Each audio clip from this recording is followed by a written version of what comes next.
তো নমস্কার বন্ধুরা, কেমন আছো সবাই? আশা করছি সবাই ভালোই আছো। মানে শেষমেশ ফিফা এবং এএফসি দুজনে মিলে এআইএফএফকে চিঠি দিয়েই দিল, নোটিশ পাঠিয়ে দিল। এর আগের ভিডিওতে বলেছিলাম যে আমাদের ইন্ডিয়ার ব্যান হতে পারে, কিন্তু আমরা কালকে দেখে নিলাম যে ফিফা এবং এএফসি দুজনে মিলে জয়েন হয়ে যে তারা এআইএফএফকে চিঠি পাঠিয়ে দিল। আর তারা যে এআইএফএফের উপর কড়া নজর রেখেছিল এটাতে কোনো সন্দেহ নেই। তো নোটিশে কী পাঠিয়েছে না, নোটিশে পাঠিয়েছে যে আগামী 30শে অক্টোবরের মধ্যে তাদের যে সংবিধান নির্বাচন আছে এই নির্বাচনের ঝামেলাটা যদি না তারা সেরে নিতে পারে তাহলে ব্যান হতে পারে। আমরা দেখেছি এর আগেও 2022 সালে আমরা ব্যান খেয়েছিলাম, যেখানে ব্যান খাওয়ার পরে আমাদের ইন্ডিয়ান গভর্নমেন্টও সামিল হয়েছিল। আর আমরা যে কারণে ব্যান খেয়েছিলাম না, কারণটা ছিল না 2022 সালে যখন আমরা ব্যান খাই তখন একজন রাজনীতিবিদ এবং একজন বিজনেসম্যান, মানে একজন রাজনীতিবিদ এবং বিজনেসম্যান ফিফার প্রেসিডেন্ট ছিলেন। তো যেই কারণে আমরা ব্যান খাই। তো ফিফার একটা সিম্পল নিয়ম আছে যে তারা কখনো থার্ড পার্টি এন্টার করতে দেবে না।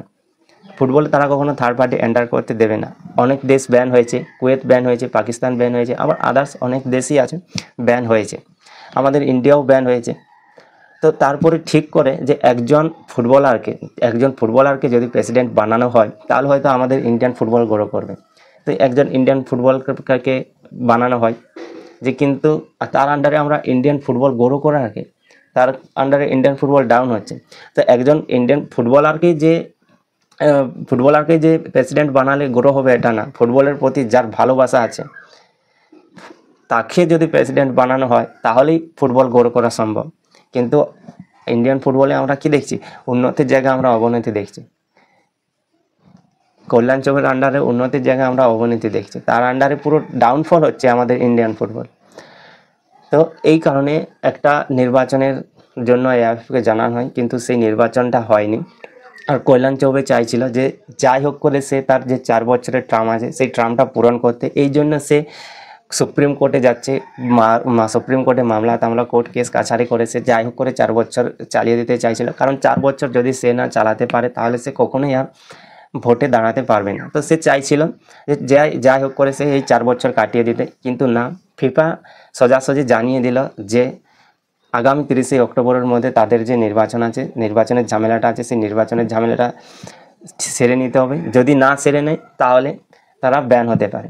আর এটা যে কত বড় লজ্জাজনক বিষয়,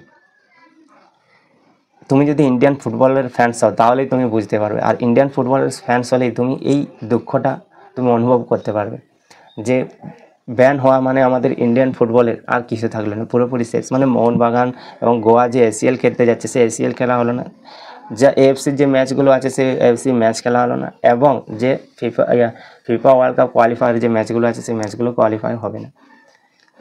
আরও যদি এই সামনে কাফা নেশন আছে, কাল থেকে কাফা নেশন কাপ শুরু হবে 29শে আগস্ট থেকে।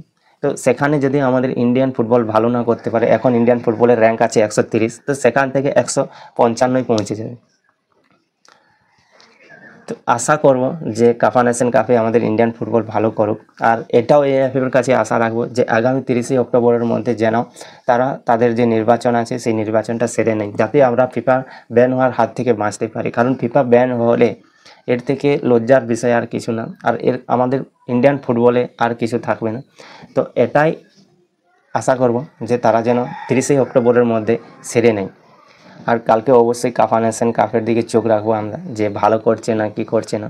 তো কাফা নেশন কাপে আমরা আশা রাখবো যে খালিদ জামিলের যে টিম নিয়ে গেছে, যে স্কোয়াড নিয়ে গেছে, সেই স্কোয়াডে আশা করছি বেটার পারফরমেন্স করবে, বেটার কিছু করবে এবং আমাদের ইন্ডিয়ান ফুটবলকে এগিয়ে নিয়ে যাবে। কাল থেকে শুরু হচ্ছে কাফা নেশন কাপ। তো ভিডিওটি কেমন লাগবে কমেন্টে জানাও, লাইক করো, বন্ধুদের সাথে শেয়ার করো, আর সাবস্ক্রাইব করে রাখো, কারণ ইন্ডিয়ান ফুটবল রিলেটেড সব আপডেট এই চ্যানেলে পেয়ে যাবে। তো অবশ্যই সাবস্ক্রাইব করে রাখো আমার চ্যানেলটি। তো দেখা হচ্ছে পরের ভিডিওতে, ততক্ষণ পর্যন্ত সবাই সুস্থ থাকো, ভালো থাকো, জয় হিন্দ।